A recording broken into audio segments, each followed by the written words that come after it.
I will stop watching football if you sign Ronaldo Silva and don't sell anyone. I will stop.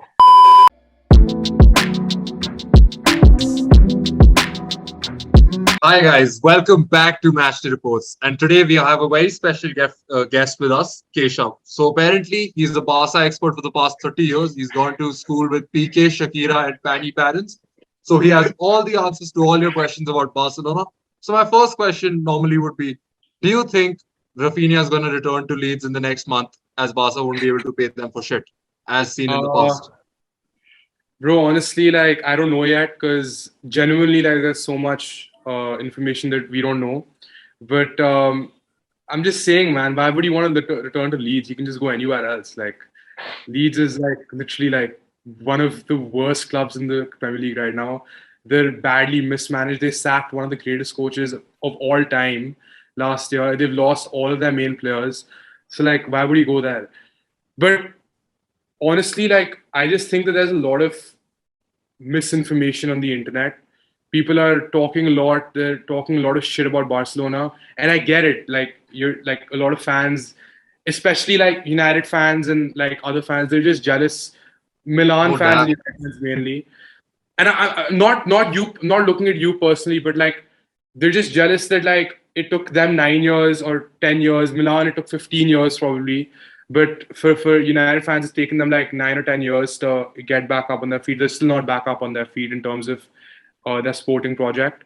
But for Barcelona, people are asking, where is the money coming from?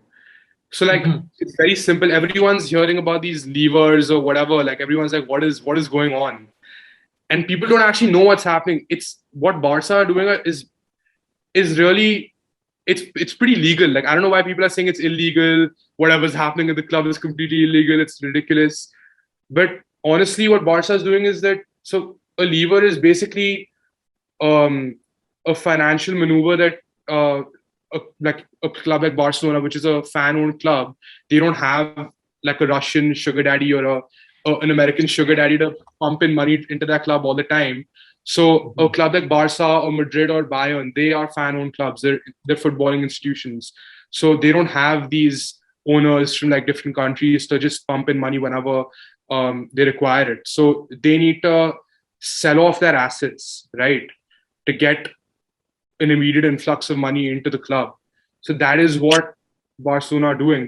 They have two main assets that they're selling: 49.9% of their licensing and merchandising, and around 24.5% or something like that of their TV deal. And weddings at the Camp Nou.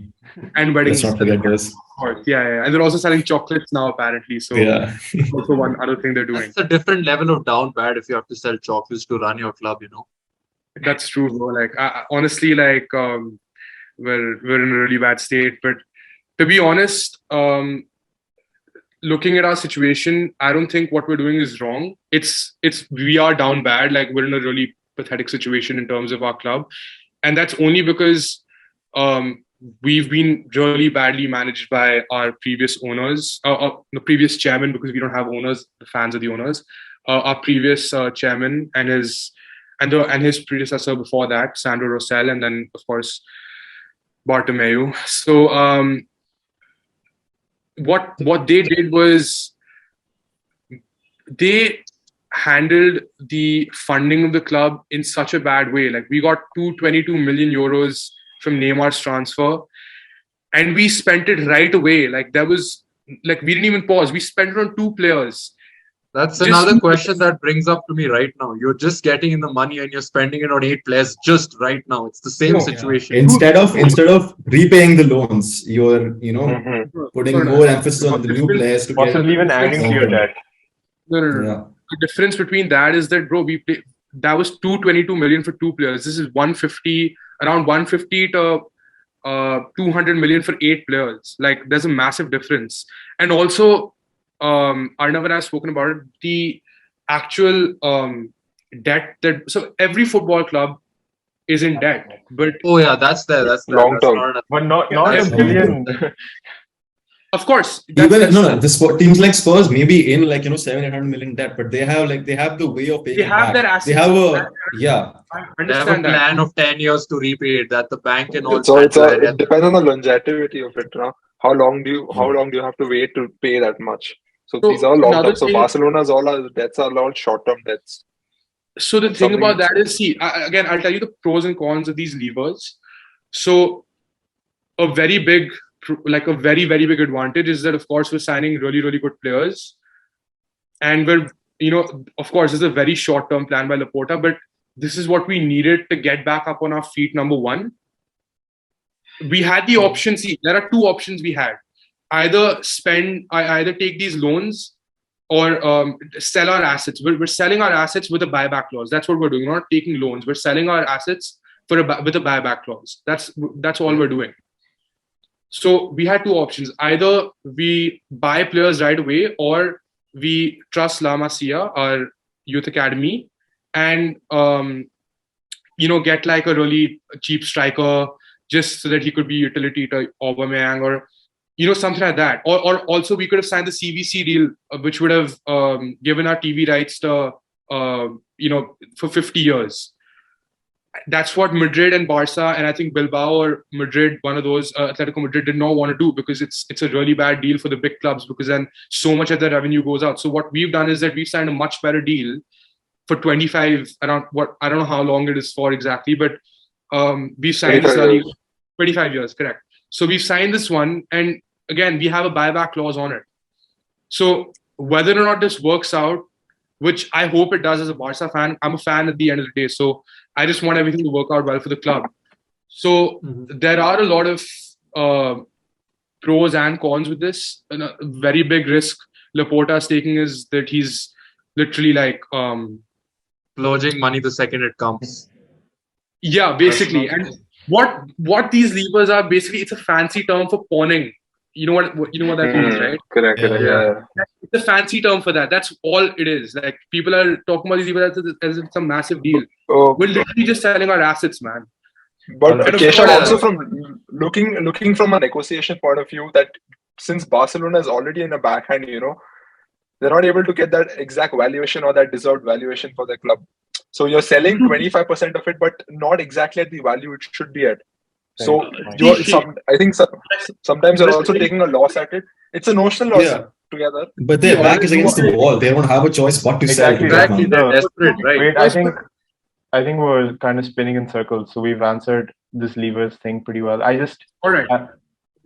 Yeah. Go ahead. If you have one last point, then I have. Well, I like, you guys were asking me about I think about the registration and all that kind of stuff as well. Yeah. So I think all the contract disputes have just happened recently with Frankie de Jong. Tell us about De Jong. Tell us about De Jong first. What's going on there? So what's happening with De Jong? Everyone knows that he's rejected United and he wants to sign with Chelsea, right? That's the option. So apparently, recently, what's happened is that I think Gerard Romero reported this. He was saying that we don't actually need to sell De Jong to sign Bernardo Silva, because we're getting Bernardo Silva for between 50 and 60 million euros, which is crazy. Yeah, bro, shut up. I don't want to hear this. I will stop watching football if you sign Bernardo Silva and don't sell anyone. I will stop. First of all, I'll give you my opinion on De Jong. I think he's a brilliant player, but to thrive, he has to leave Barcelona, because he just does not fit in our system. Like, he can't, because he plays in his best. He thrives most in a double pivot. Correct. But they employ Chelsea and United both. And the thing is, coming to Busquets, he's a very tough player to replace. He's literally a 1 in a million player. So you need to be, from the academy, or you need to be a very, very special kind of player to replace Busquets. So right now, I think this is going to be Busquets' last season. It's going to be really tough for us to replace him. So De Jong, he would never thrive in Xavi's system, because for Xavi, mostly it depends. His midfield is the center defense, the pivot, and the two interiors. 6s. Yeah, so his two interiors are his most intrinsically his most important players in the team, because one of the interiors cleans up for Busquets' lack of his physical Pace. threat. Yeah, physical ability, and also his inaction in midfield in terms of his reaction time, which is obviously reduced because he's so old now. So when you have a player like Keshav, for example, he completely he's much better than De Jong in that regard. And there's no disrespect to De Jong. I think he's a world-class player, but he needs two midfielders behind him, or he needs to be with another midfielder, another pivot, and an attacking midfielder, or a more box-to-box kind of midfielder in front of him, so that he can thrive, because he wants to bring the ball out from the back. Something he can't do at Barcelona because he'd be the only pivot. And Bernardo Silva would be a much better fit for Xavi's system specifically. So, in my opinion, even I think that that Frankie de Jong has acted like really, really professionally this entire time. He's not said a bad word about the club. I think we've not dealt with the situation very well at all. I think the board,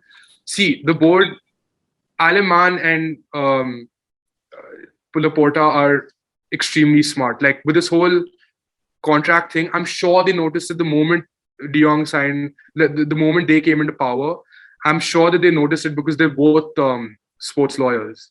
So they're both they know exactly how a contract works. And with that whole situation, it's really weird because for the viewers, can you just give a recap on why the whole contract situation is there? What they're blackmailing De Jong on?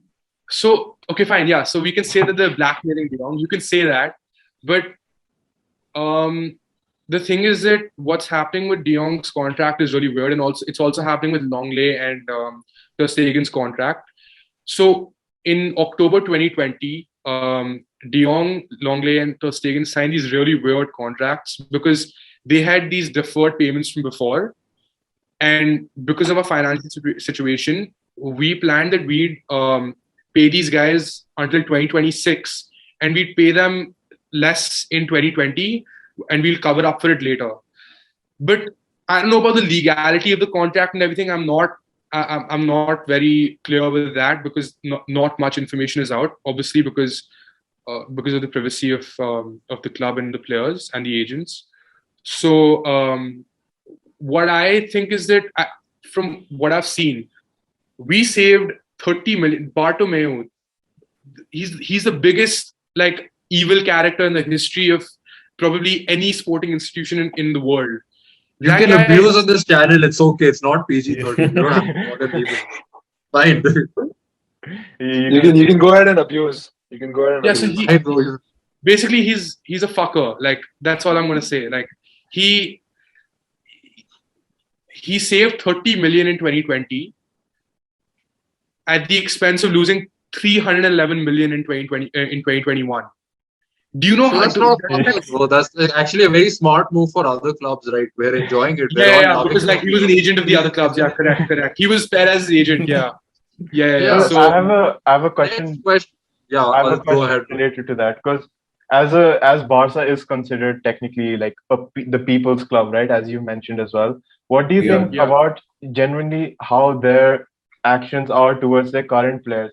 You're splashing cash out on all these 8 players, right? Without currently paying the players you already have. So as a fan, it's not like we're not paying the players, bro. This is another misconception. We're not playing. They're not, bro. We're not giving them money. It's impossible for us to sign. No, I know you're not. But you're cutting their wages. You're just cutting wages and spending a lot on other players who are not even part of the all we're telling De Jong is that just follow the contract that was given to you in 2019 and just let go of the 2020 contract. But specifically look at someone like Busquets and PK, who have been continuously asked to take wage cuts from every year. Whatever the shit. Honestly, I think that I can't. I mean, Barca fan because of what happens in the end is what happens for the player, especially is that the lifestyle changes. Particularly because if a person's getting 100 million a year, say suppose, and then he's cut down to 10. He's cut down to 5. No, his lifestyle changed drastically. The second he took a wage cut, He had to One go sec. from Shakira to Gavi's mom, right? You have to see the lifestyle change in the wage cuts. There's a lot of stuff going on. No. He had to slog for Barca, and honestly, like the thing is that PK is a really, really rich guy. Like he has way too many investments to give a fuck about losing losing 50,000 euros a week is like it's. Still could pay his that's wife's fair enough. It's taxes just that though. Yeah, he could literally I don't know, bro. He could do anything. Like he's making deals with the fucking Spanish Federation chief as well. So like. in the If it future, doesn't- though, I think this is just something for the future, though. Like, if Barca continues to treat its players like through these deferred payments, not paying them, but like through these deferred payments, it is perhaps. But don't you think honestly, it's like- they've earned it? Like in the past 5-10 years, they have been they've won a treble, they've won it's like two players as well, right? So they've earned these players respect, and they've earned that Barca is the club that everyone wants to play for. So they are using up on that reputation that they have to gain these players for whatever amount of time they have. So they have kind of earned this for now. Yeah, but that's what I'm saying, right? At some point, it'll probably run out. Like, if you're mistreating It your will. players. That's why it's a short-term plan. So they have to get back on their feet and win trophies before that reputation runs out. I think Look, the I'm only gonna be- justification towards the wage cut side is that they've been promised that okay, we're bringing in these 8 players to improve the team. So Yeah. if we win the CL, you guys are going to be part of the bonus. So I think that's why the wage And cuts also, are bro, slightly the thing about there for the PK players that the thing you're about taking it for the PK bigger Busquets- cause. Yeah, and also the thing about PK and Busquets is that the homegrown players, man. I think they love the club too. I think PK even offered to play for free, but that's not allowed. Bro, like, and also the thing is that everyone is thinking that Barcelona haven't faced the consequences of we've not faced the consequences of our bad dealings in the past, and Bartomeu's whatever he did. We lost the greatest player in the history of football. We lost. Oh, we don't stand Messi here, bro. We don't stand Messi here. What? We don't stand Messi here, bro. We're a Sui channel. Listen. No, so we lost the greatest player ever. We had to loan out Griezmann, even though he was he's a great Second player. greatest player. It's fine. That's for another time. Let's not get And into that. That's for another time. As who knows, like there's no point of getting into that with me. Like there's no point. So We'll go on. Listen to this podcast will go on for the next 7 hours if he goes on to that. Yeah. So let's ignore that for now. Let's focus on yeah. PK, So etc. with PK and Busquets is that they're homegrown players, and I feel like with them, even though they don't owe it to us, like it just happens naturally for them, I guess. Okay, And now, also, like, by the way, I have a serious question. Okay, this is quite strange coming from my side. So you guys have pulled the levers, you've done whatever you want, you've gotten 150, 200 million cash instantly, and you splurged it on players without thinking like twice. Now my doubt is, you guys owe like 150 million euros to several clubs combined. Am I not wrong in transfers? You have not paid a lot of people. Whatever, Yeah. the banks and everything. So, I mean, isn't it kind of not morally just that you aren't fucking sorting out your previous transfers first instead of just getting in new players? Like, previous I'm just imagining I'm Liverpool. You guys owe me 30 million. And then you just spent 60 million on fucking Man City to my rival. You just given them. But I don't owe that money to I don't owe that money to the club.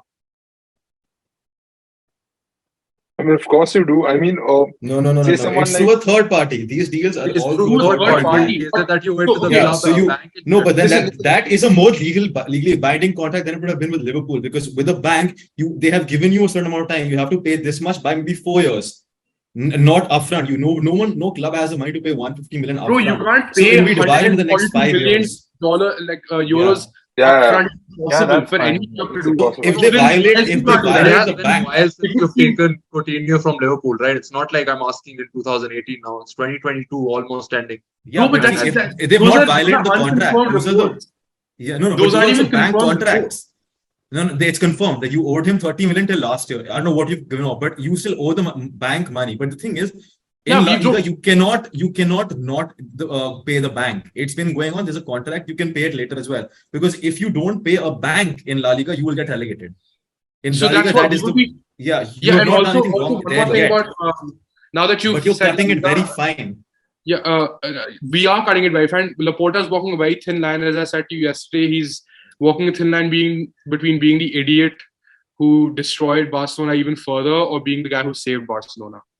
Like that's the line he's walking at the moment. So Also, one more thing is that I think Hoon just talked about La Liga. So another misconception that people have is that what's stopping Barcelona from registering players is FFP.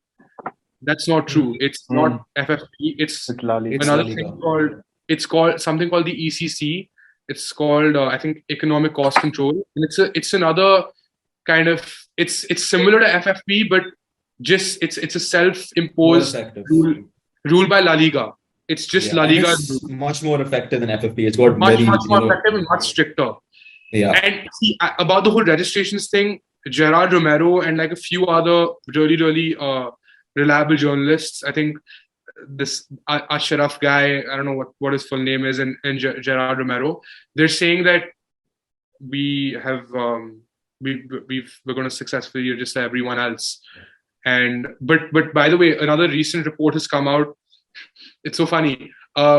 Just right now, and by two really good ESPN journalists, is that I think Christensen and Kessier, if they have a clause, of course it won't happen in real life, but they have a clause that if they're not signed, if they're not registered before the first league game, they can walk, like they can leave the club. Oh wow! It's just a clause, like it's an optional clause, but yeah, it's there. So of course we have to. Where do they go? Do they go back to the previous clubs, or they're like free agents? So they're free agents, right? The free agents. That's why they're eligible to walk, because they're free agents. So Laporta's not letting that happen. Laporta won't. Yeah, of course not. That's not going to happen. But it's just another clause. It's just another piece of news. I just have one more question. If that's yeah, we'll wrap it up after. Yeah, that, so okay. Go ahead. So my question is, as a fan, right? As just if you focus on football alone, it's very exciting. Like it's a very exciting time to be a Barca fan because of all the signings, etc. But do you think it's worth it for the short-term success that you're getting? And it's not even success yet. For the short-term success that you're hoping to get, selling all these, not selling or whatever, just these assets, these levers that you're pulling, do you think it's worth whatever's been sacrificed signing these players for? Since you asked me from my own perspective as a fan, I'm an optimist. Like I was even hopeful last year when we had Koeman in charge that we would do something in the league, because I trusted Koeman and I was backing Koeman. So honestly, I think that we can compete massively now in La Liga at least. Champions League as well. Now we have a lot of experience in the squad. We've got Jules Koundé, he's a brilliant defender. I mean, pair him up with Araujo. We can literally play two teams now. Literally, and they can both be battered by Bayern 8-2. Very nice. One leg Bayern 8-2 and the other one 8-2 again. Don't remind me, bro. But honestly, like we can play two teams, and the thing is that as long as we have the depth, I think we can go really far. And honestly, that's really fresh coming from an Arsenal fan. Like, you guys. To beat us. Yeah. One second. Wasn't your last game also 5-1 loss in the Champions League? They lost 10 to an aggregate or something like that. And then the season before that also you lost. I think it happened every year. It was like a reckoning player in the world. Yeah. We lost 8-2 in the best player in the world. That's our whole point. We were shit then. We had PK Setien, we had a janitor as our manager. So like you had Arsene Wenger. So like, bro, honestly, at the end of his career, bro, it's fine. You had Lionel Messi. That's the best thing, bro. We had a janitor as a manager, bro. Like, and we had Nelson Semedo at right back against Alphonso Davies. It's just crying in one corner. Nelson Semedo is damn shit, bro. Honestly, like I can't defend the 8-2 loss, but especially with Messi. And I don't want to get into the whole Messi Ronaldo debate. But yeah, I am really hopeful about Barcelona this year, and also next year, especially if we get Messi. This again. No, but just for watching football, man. I don't get why they're gonna sign someone washed, but it's okay. Yeah, it's fine, bro. Is that a Chelsea fan? Hey, we won the Champions League 2 years ago, okay? And you came fourth in the league next year. No, it doesn't matter. Who does that? Like, dude, you win the Champions League and you go upwards. You guys haven't won your league for like what? I think 5 years. 6 years? 5 years. 6 This years. is why we are United years. fans, Bro, don't come attacking the Prem, bro. It's fine, bro. We can't. You try and beat Man City sometime in the league, then we'll talk. But okay. How about Anyway, no, don't talk about Prem. overrated- Hello. Excuse me, Madrid fan here. What happened last season? Manchester City. Fluke. No, fluke. I'm not Bro, saying Madrid is all vibes, Madrid bro. stand. The We worst support part is Madrid. that We support Madrid. Every Madrid is single okay. who tell me if you agree or not. Every single mid-table club would lose to, like in the Premier League, would literally like if you take Southampton, they would lose to I guess they would lose to Rayo Vallecano. Someone like Yeah, no, This is the Betis thing. did. This is You your can't- you knowledge can't- coming in test when you you're call not- Southampton a mid-table club. That's the whole Didn't point. Rayo Vallecano just Because- draw with United though? Good. Bro, that was the washed But United, again, bro. Did you see who so played it's a that mid-table game? club. Mid-table United versus United. mid-table, Yeah, actually, yeah, United is yeah, mid-table. it's a now. mid-table fan club anyway, so it's fine. United It's is a mid-table. match. Yeah, See, Oh, we oh, can't oh, back oh, United oh, now. We oh, can no. support Prem and shit, but we can't go and back United, bro. That's just a lost cause. Look, Anyways, that's it for like, are today, you guys. sure an Arsenal fan? So, like, Sorry. honestly, like, you guys have a really good manager, so I can't even say anything. He's a graduate of Barca's youth academy, so no, obviously he's a good manager. All right. Yeah, I think. but- All right, I think we'll just leave it there for today. It's a lot of discussion about Barcelona on our channel for a shit club anyway. All right, guys, we'll catch you guys later. See you guys next time. Peace. Sorry.